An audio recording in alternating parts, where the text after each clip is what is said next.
Olá, eu sou a Neuza Maria Bojiquian, estou apresentando o programa do Diálogos Ineu, que é uma produção do INCT para estudos sobre os Estados Unidos. Nesse vídeo, eu continuo conversando com o professor Lucas Leite, que é professor adjunto de Relações Internacionais na Fundação Armando Álvares Penteado, a FAAP. E o professor Lucas é doutor em Relações Internacionais pelo programa Santiago Dantas, que é um programa interinstitucional da Unesp, da Unicamp e da PUC de São Paulo. O professor Lucas hoje integra o programa de pós-doutorado na Universidade Federal de Uberlândia, na área de política externa dos Estados Unidos. Portanto, ele, mais uma vez, né, vou dizer que ele é um especialista nesse assunto. E ele, assim como eu, é pesquisador do INCT para estudos sobre os Estados Unidos e hoje é membro do INCT por duas vias, individualmente como pesquisador, mas também como membro do Núcleo de Gênero, Raça e Diferença da UFO, né, da Universidade Federal de Uberlândia. Bom, na primeira parte da nossa conversa aqui, nós nos concentramos no posicionamento do Partido Democrata com a nova chapa, né, Kamala Harris e Tim Walz, que foi muito celebrada, né, por figuras importantíssimas da política e por outras figuras apoiadoras nos Estados Unidos, né, apoiadores do Partido Democrata nos Estados Unidos, e a gente viu isso durante a semana passada, ao longo da semana, a Convenção Nacional Democrata.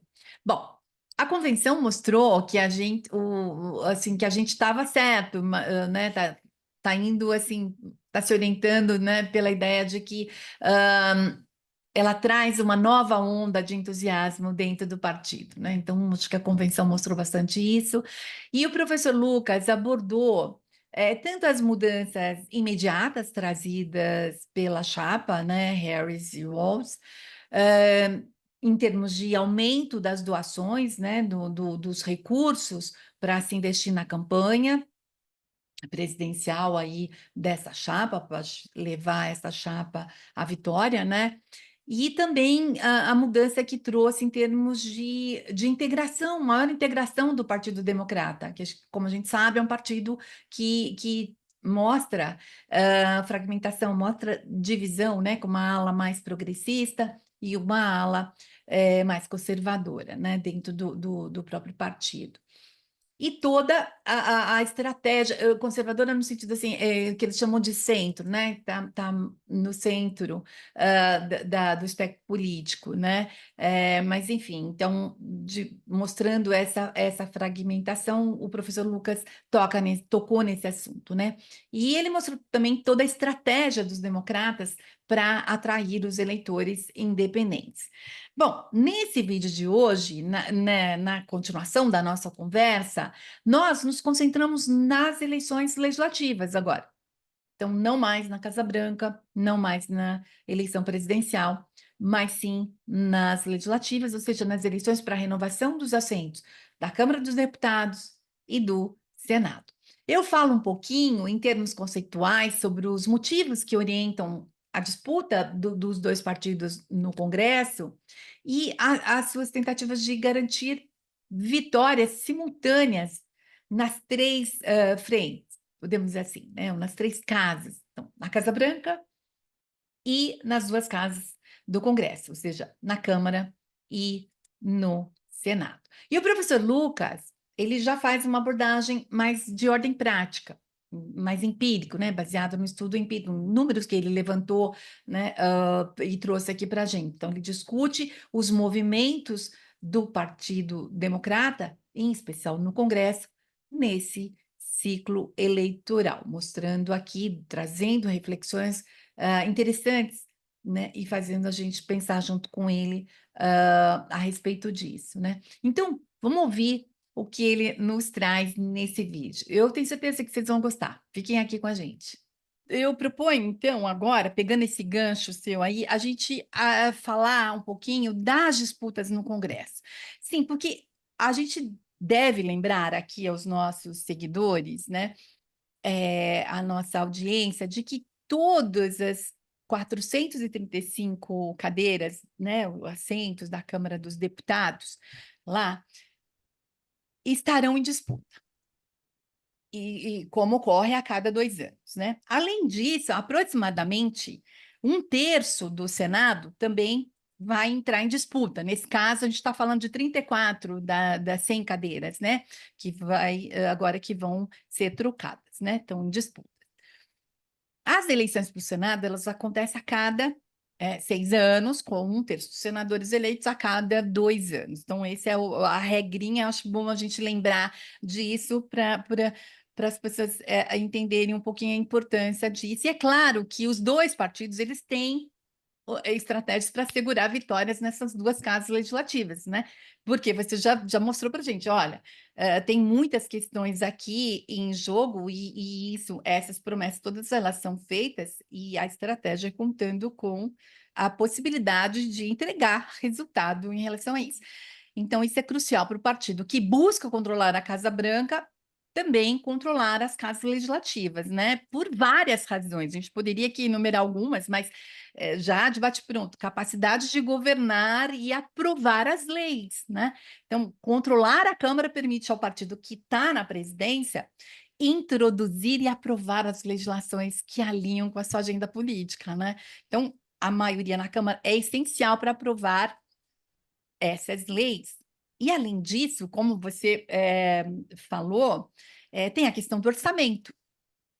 Então, aprovar o orçamento, aprovar propostas de leis e outras medidas legislativas importantes, né? Por exemplo, como reformas fiscais, né? Eu estou estudando o tema das reformas fiscais aqui, e isso é um tema bastante importante que sai de uma das comissões, né? E os pacotes de infraestrutura que o Biden passou também, né? Então, conta muito com isso, até que ponto, então, é importante para eles estarem olhando para esse, né, para o desempenho do partido dentro dessas casas legislativas. E o Senado ainda é mais estratégico, que além de legislar, ele tem o poder de confirmar nomeações que o presidente faz para cargos-chave, né? Não só ministros para ocupar as pastas, as várias pastas, né? Nos Estados Unidos são os secretários, né? Mas também os juízes federais. Né? Então, um Senado controlado pelo Partido da Casa Branca, ele pode facilitar a aprovação dessas nomeações, enquanto um Senado controlado pela oposição, pelo outro lado, pode muito bem obstruir, né, ou bloquear essas escolhas. Tem a questão do impeachment também, né? A Câmara dos Deputados tem o poder de iniciar os processos de impeachment, enquanto o Senado conduz o julgamento. Então, controlar ambas essas casas pode ser decisivo para evitar ou processar tentativas, né, de impeachment. E o controle sobre a agenda legislativa, eu acho que, assim, o que é o controle das casas, então, com esse controle, o partido no poder ele pode definir essa agenda. Então, não é só o orçamento, a nomeação, mas também definir a agenda, né? De fato, estabelecer, priorizando projetos que atendam às suas metas políticas e bloqueando propostas da oposição. E, bom, e a própria estabilidade política, né? Então, um governo que controla tanto o Congresso quanto a presidência, ele é geralmente visto como mais capaz de cumprir as promessas de campanha, o que pode fortalecer a posição dele nas eleições futuras, ou fazer o candidato, né? Então, consolidar aí, consolidar uma base de apoio, uma base política aí duradoura, né? E enquanto que a divisão leva, né, claro, né, o oposto disso é a paralisia legislativa, o descontentamento público, e aí prejudica a imagem do partido. Quer dizer, o partido que tenta ganhar a Casa Branca, ele também quer garantir vitória na Câmara e no Senado, porque é vital para implementar o seu próprio governo, né? Assim, manter a governabilidade, né? A estabilidade e evitar todos esses bloqueios. Mas aí, veja, mesmo com o partido controlando a Câmara e o Senado, vários fatores também podem impedir o avanço dessas agendas. E as regras legislativas, né, aquele filibuster, né, no Senado, por exemplo, né, tem a regra que exige 60 votos para encerrar o debate sobre a maioria das legislações. E isso significa o quê? Que mesmo com uma maioria simples, o partido no poder pode não conseguir avançar com a sua agenda se não tiver os votos necessários para superar essa regra, né, de filibuster. Então, isso também é um ponto. O processo orçamentário, então, algumas reformas aí bastante complexas, como de novo, eu citaria a imigração, mas a própria reforma de taxação, né, por exemplo, também é uma outra questão bastante difícil, elas não podem ser aprovadas através do processo de reconciliação orçamentária, que requer apenas uma maioria simples, então, restringindo ainda mais o alcance das mudanças que podem ser feitas, né, sem o apoio partidário não haveria como avançar isso. E ainda as pressões externas e eleitorais, interesses de grupo, grupos de lobby, né, que eu estou me referindo, interesses aí muito específicos, muito especiais de determinados grupos, que pode ter uma grande influência sobre certos membros do Congresso, então também pode pressionar muito contra reformas específicas. E também tem a questão dos legisladores que eles enfrentam reeleições, então eles podem se sentir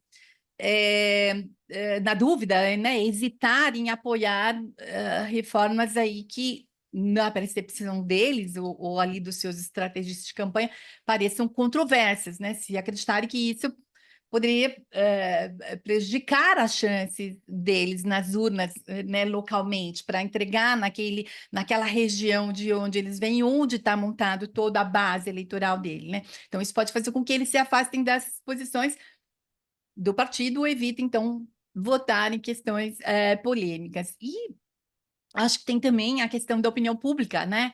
E a polarização partidária, que o ambiente político que está, do jeito que está nos Estados Unidos, ele dificulta a cooperação entre os partidos. E mesmo dentro de um partido único, os membros, né, que representam distritos mais conservadores ou liberais, eles podem se opor a reformas que acreditam não serem populares entre esses eleitores, né? Então, essas reformas todas complexas demais, elas podem ser difíceis de explicar ali, né, de defender publicamente, e aí a falta de apoio popular pode tornar esses legisladores muito relutantes em avançar e dar o apoio necessário para a Casa Branca. Né? Eu acho que esse é o ponto. Então, aqui, para ir, e sem contar a influência do executivo lá, né? Também com vetos, né? Então, enfim, tem várias questões aí. Eu vou já para a pergunta para você, ou não é pergunta, passar a bola para você, para você tentar me ajudar aqui a avaliar como que está o posicionamento do Partido Democrata, então, no Congresso, né? Bom, primeiro eu vou agradecer que você já fez essa construção toda para mim, facilitou essa parte teórico-conceitual. Eu vou entrar então muito na questão empírica, tá? Então, vou ser muito objetivo nesse caso. Vou consultar também alguns dados que eu tenho aqui para a gente poder falar sobre isso. Uma das coisas que eu tenho lido bastante entre analistas políticos, e isso é uma tendência também do Partido Democrata das últimas eleições, é a de que as duas eleições às vezes não conversam, presidenciais e legislativas, tá? A gente percebe, por exemplo, que grande parte do dinheiro vai para os estados-chave, vai para as eleições presidenciais, para os estados-chave. O que não quer dizer que não tenha muito dinheiro também envolvido das duas campanhas. Existe uma campanha específica de cada partido, né? Existe um comitê específico de cada partido para cuidar das eleições legislativas, tanto estaduais e dentro de cada estado, quanto no nível federal. Uma coisa que eu esqueci de falar que tem a ver, portanto, nesse momento, é que muitos doadores de campanha estavam ameaçando tirar recursos caso Joe Biden permanecesse na corrida presidencial. Então, o que nós percebemos é que, com a confirmação de Kamala Harris e Tim Walz, a gente teve um acréscimo agora, mais gente tem doado para o Partido Democrata, mais grandes doadores, né, e formado aqueles grandes comitês, os super PACs e tudo mais, têm recebido mais dinheiro dentro do Partido Democrata, e isso, em geral, em relação ao Partido Republicano, tem sido um grande diferencial. O Partido Democrata tem muito mais recursos, na casa dos mais de 20, 30 milhões de dólares a mais que os republicanos. O que gera algumas dúvidas, né? No sentido de que quem tem apoiado, portanto, os democratas, quem tem apoiado os republicanos, em que medida esses grupos de interesse têm apoiado os dois lados, ou tem agora aumentado o seu apoio justamente para os democratas por perceberem que é o partido com maior tendência a vencer a eleição presidencial. Então, esses são alguns pontos que têm chamado a atenção. E, com isso, o que a gente percebe também é que o Comitê do Partido Democrata para as eleições legislativas ele tem focado muito em números mesmo, né, em dólares, em milhões de dólares, para campanhas na TV, tanto para o partido para as eleições presidenciais, quanto em alguma medida para as eleições legislativas. Agora, algumas questões e alguns poréns, né? Neuza, você falou muito bem que o cenário não está definido, muito pelo contrário, mas algumas coisas já chamam a atenção da gente. Olhando alguns sites, a gente tem, por exemplo, o 538, né, entre vários outros, que dá um pulso para a gente de pesquisa, e aqui eu já vou fazer uma colinha.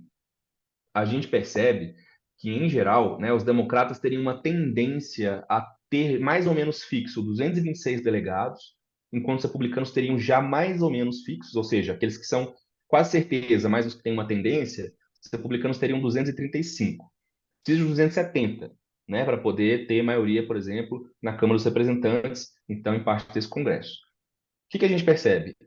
Tem 77, na verdade, delegados que ainda estão em suspenso, que é o que eles chamam de, né, o toss-up. A gente não sabe exatamente para onde vão. E que são daqueles estados que eu falei para vocês, né? Que são, por exemplo, Arizona, Georgia, Michigan, Nevada, Pensilvânia e Wisconsin. Quando a gente olha para os estados especificamente, esses estados têm muitos delegados para a questão presidencial, mas eles também vão receber muito apoio para a questão da sua eleição legislativa. Isso porque como a Neuza também falou, né, a gente está falando, a gente tem que lembrar que os Estados Unidos não é como se tivesse uma eleição só, são 52 eleições na prática. E que, portanto, cada um dos deputados, cada um dos delegados vai eleger o presidente. No caso da Câmara dos Representantes, cada estado também tem uma quantidade específica de representantes que pode eleger. Então, aí vem uma informação que é interessante, onde os dois estados que mais vão receber recursos para garantia de deputados eleitos para a Câmara vão ser Nova York e Califórnia, dos democratas. Aí a gente para e pensa um pouquinho, mas não são dois redutos democratas? Sim, só que aí que tá. Os redutos republicanos são muito republicanos. Quando a gente para olhar as possibilidades de votação para esses deputados federais, né, os representantes do que seria da Câmara, já existe uma coisa muito mais ou menos definida, já existe ali uma pré-definição. Então, não tem muitos delegados realmente dispostos, né, ou lugares, né, distritos, que a gente realmente tem essa disputa ainda acontecendo. É uma quantidade muito pequena de deputados que realmente podem mudar o jogo da Câmara dos Deputados para um lado ou para outro. Nesse momento, os republicanos, eles têm maioria na Câmara dos Representantes, e para que eles perdessem essa maioria, isso teria que acontecer principalmente em locais onde os democratas ainda não têm total controle, mas que fica em redutos azuis, em redutos democratas. Então, a garantia de deputados para a Câmara dos Representantes eleitos na Califórnia e em Nova York, hoje é essencial. Então, a gente tem que pensar ainda assim: os democratas têm que garantir a manutenção do seu eleitorado, elegendo esses deputados, e também tem que garantir a transição, a troca de cadeiras em distritos onde os republicanos têm muita chance, ou já têm uma tendência. Então, de fato, é um desafio gigantesco. Os democratas têm um triplo desafio: presidencial, porque a gente tem que lembrar que é o vice-presidente que representa o governo, né? Um voto de Minerva, por exemplo, no Senado Federal. Então, se nós temos 100 vagas no Senado Federal, 50 são de um partido, 50 são de outro. O vice-presidente é o voto de Minerva, o voto que decide, portanto, para onde vai a votação. Nesse caso atual, isso tem sido importantíssimo. Kamala Harris foi esse voto de Minerva algumas vezes. Porque atualmente nós temos 48 senadores democratas, 49 republicanos e 3 independentes. Tem um problema aí. Esses independentes não votam necessariamente com os democratas. Tendem, de o que a gente percebeu, a votar em algumas pautas. Outras não. Então, o que acontece? Os democratas já estão numa posição prejudicada, apesar de conseguirem ter votado em muitas coisas, ter conseguido 51,49 em alguns casos, né? O ponto é, a gente já sabe que uma das vagas para o Senado de West Virginia vai para os republicanos. É uma questão, todas as pesquisas indicam isso, vai haver essa mudança nesse assento, e com isso acontecendo, os republicanos já teriam, por exemplo, né, 50 vagas. Isso já garantiria metade do Senado para eles, isso sem contar nas outras cadeiras em disputa no Senado, que tendem a ser preenchidas atualmente por democratas, e que não há previsão nesse momento de com quem vai ficar essa vaga.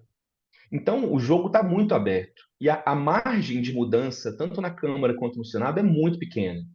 Então, isso tudo para mostrar o quê? No Senado, na Câmara e na presidência, a disputa está completamente aberta. E o Partido Democrata, assim como o Partido Republicano, tem que escolher muito bem onde vão colocar seus recursos. O partido, por exemplo, republicano, tem dado muitos esforços na campanha presidencial e legislativa na Geórgia, porque lá foi um dos estados-chave para a eleição do Joe Biden, né, na última eleição contra o Donald Trump, e lá também a gente teve uma representação maior, recorde, democrata, na época. Né? É um estado que naturalmente, até poucas décadas atrás, era muito republicano.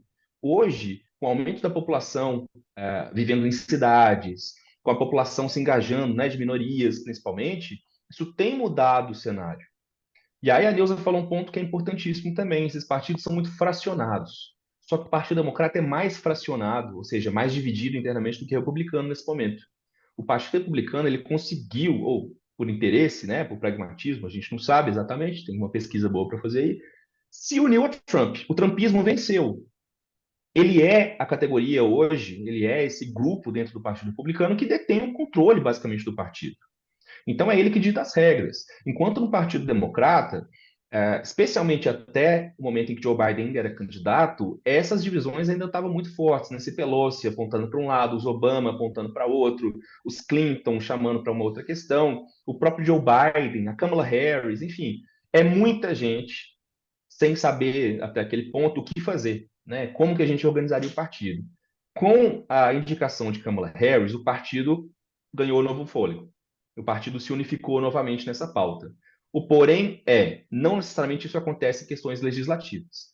Tanto é que para a convenção, vocês podem esperar depois olhar que a gente vai ter alguns candidatos dos democratas à Câmara dos Representantes ou ao Senado que não vão participar dessa convenção. Por quê? Por duas razões. Uma, ele não quer se conectar aos partidos objetivamente, aos candidatos, no caso, né? Ou melhor dizendo, a Kamala Harris ou Tim Walz, não quer se conectar diretamente, não quer usar essa agenda específica para se conectar com seus eleitores, é uma possibilidade. A outra é que eles estão numa disputa tão grande que eles não podem perder tempo em participar da convenção. Eles estão no tete a tete ali com cada pessoa, no dia a dia, nos distritos do seu estado, para tentar convencer essas pessoas a votarem neles. Com uma maior possibilidade de votação agora, talvez maior comparecimento democrata, isso também pode virar uma chavinha.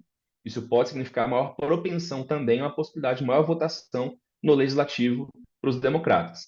Porém, ainda é muito cedo. Quando a gente pega essas pesquisas, então, a gente tem que olhar cada estado.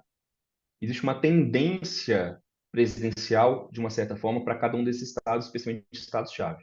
Isso não significa que essa tendência será a mesma para a eleição do legislativo, para a escolha dos representantes de cada um desses estados para a Câmara dos Representantes ou para o Senado.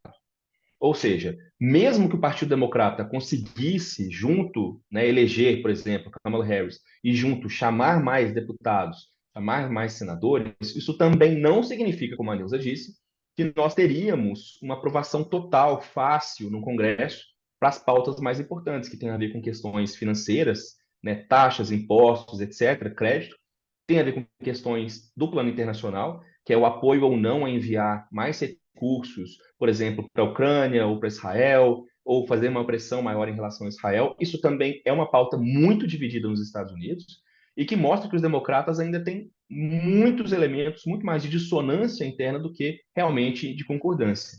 E tem um último ponto para a gente reforçar esse elemento, é uma pesquisa que eu vi que mostra que nesse momento, em especial depois que aconteceu essa mudança, né, da chapa Kamala Harris mais Tim Walz, há uma previsão, uma possibilidade estatística de 1,1% a mais de que essa Câmara dos Deputados, que o Congresso, na verdade, melhor dizendo, seja democrata. É uma margem tão pequena, tão possível de ser, né, estatisticamente errada, em alguma medida, para mais ou para menos, que isso é irrelevante. Na prática, esse dado estatístico ajuda menos a gente a olhar para o futuro do que simplesmente a gente entender que essas disputas regionais elas vão levar em conta temas morais, elas vão levar em conta temas específicos econômicos de cada região, elas vão levar em conta a questão do aborto, por exemplo. Depois que a Suprema Corte mudou a perspectiva em relação à questão do aborto, né, suspendendo Roe versus Wade, a gente teve os estados, então, tomando a dianteira de fazer escolhas legislativas estaduais, né, para definir se o aborto é legalizado ou não. Isso acendeu uma chama importante ali dentro desses grupos que começaram a se mobilizar pró e contra a questão do aborto, que pode sim ter impacto nas questões, por exemplo, então, das eleições legislativas. Então, isso vai depender muito de cada estado, de cada região dos Estados Unidos. Se a gente está falando do setor urbano, se está falando do setor rural, se a gente está falando, né, de grupos que estão falando do processo migratório, hispânicos e a população negra, por exemplo, eles tendem agora a votar mais com democratas desde que Kamala Harris assumiu o lugar de Joe Biden. Antes, esse lugar era preenchido mais, muito mais, por Donald Trump, no caso dos hispânicos, né, e com alguma diferença menor para o caso da população negra nos Estados Unidos. Ou seja, todos esses fatores interferem no processo de tomada de decisão dos eleitores. Isso tem a ver com a eleição nacional? Tem alguma medida com a presidencial? Tem. Mas a gente precisa lembrar que os partidos também têm suas escolhas. E eles vão colocar o seu dinheiro onde eles acham que é mais importante, porque eles precisam, com mais urgência, garantir, no mínimo, a manutenção das suas cadeiras. Então, o Partido Democrata pensa o seguinte: eu sei que eu não vou ganhar as cadeiras do legislativo num estado muito conservador. Eu sei que lá em Utah, por exemplo, eu vou ter muita dificuldade de converter as cadeiras do Partido Republicano. Mas eu sei que se eu reforçar meu apoio financeiro, isso foi garantido agora, especialmente para Nova York e para a Califórnia, nesses estados onde eu tenho predominância, eu posso pelo menos manter minha posição para depois pensar em conversão, né, em converter outras. Então é um cálculo ainda muito difícil.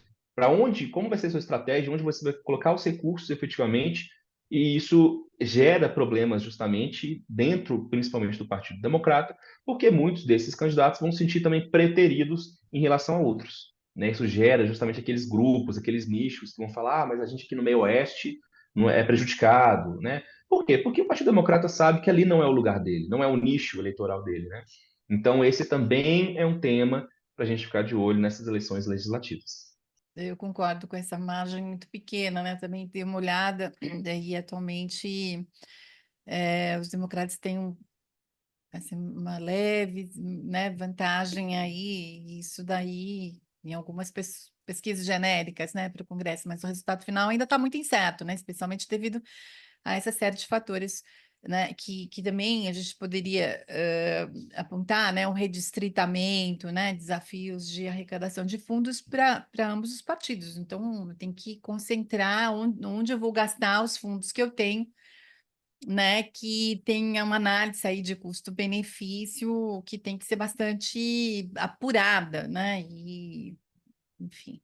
Mas alguns estados com as disputas mais acirradas, né, por exemplo, na Câmara eu estava vendo, inclui aí Michigan, né, então tem uns distritos ali, o distrito onde está aquela a Elissa Slotkin, né? Acho que é isso que pronuncia o nome dessa. Eu estava lendo especificamente sobre ela, porque ela vai tentar o Senado, né? Então vai vagar a cadeira dela na Câmara. E está em aberto, então, e é Michigan, né? Como você falou, um estado extremamente competitivo, né? Nevada também, acho que é um outro estado aí que tem ali alguns distritos que são bastante disputados, né? Por margens também bastante estreitas, a Pensilvânia, idem, não, mais ainda, né? Muito bem, pessoal, a gente fez mais esse vídeo com muito carinho e deixou aqui para que todos e todas possam assistir, e depois dizer para a gente o que achou, né? Que tal? É claro que a gente espera que vocês tenham gostado, né? E se gostaram, a gente também espera que vocês deixem a gente saber disso. Então, deixe um coraçãozinho lá para a gente, né? Compartilhem o vídeo com quem vocês acham que possa se interessar pelo tema, né? E acompanhar os nossos aqui entrevistados, né? A gente estuda bastante sobre esse tema, então ajude a gente aqui também compartilhando todo esse conteúdo, tá bom? A gente se vê logo, logo. Até mais.